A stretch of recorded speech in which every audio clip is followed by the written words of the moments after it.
দেশের অস্থির পরিস্থিতির কারণে একসময়ের ব্যস্ততম থানাগুলো পুরোটাই স্থবির হয়ে পড়েছিল, ভেঙে পড়েছিল আইনশৃঙ্খলা ও সেবা কার্যক্রম। তবে অস্থিরতা কাটিয়ে আবারও কর্মচঞ্চল হচ্ছে থানাগুলো, কর্মস্থলে ফিরছেন পুলিশ সদস্যরা।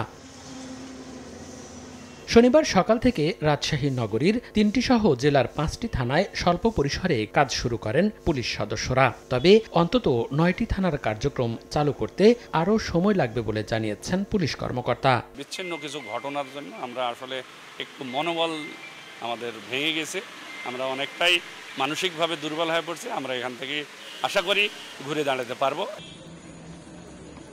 খুলনাতেও কর্মস্থলে যোগ দিয়েছেন পুলিশ সদস্যরা। তাদের দায়িত্ব বুঝিয়ে দিতে দেখা যায় কর্মকর্তাদের। খুব শিগগিরই সড়কে টহলে নামবেন বলে জানান তারা।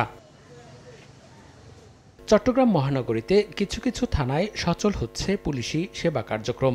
থানার ভেতরে পোশাক পরিহিত অবস্থায় কাউকে না পাওয়া গেলেও সাদা পোশাকে দায়িত্ব পালন করতে দেখা গেছে কিছু কিছু পুলিশ সদস্যকে।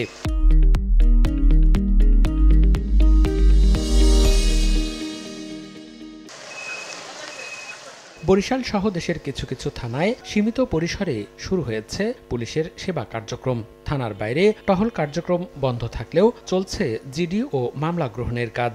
যে অভিযোগ নিয়ে এসে আমরা অভিযোগগুলো গ্রহণ করি, আর আমাদের পুলিশ কাজ করছে সীমিত আকারে ইন্টারনাল কাজগুলো আমরা করছি, এবং বাইরে নিরাপত্তা পুরোপুরি নিশ্চিত হলে আমরা বাইরে ইনশাল্লাহ নেমে পড়ব।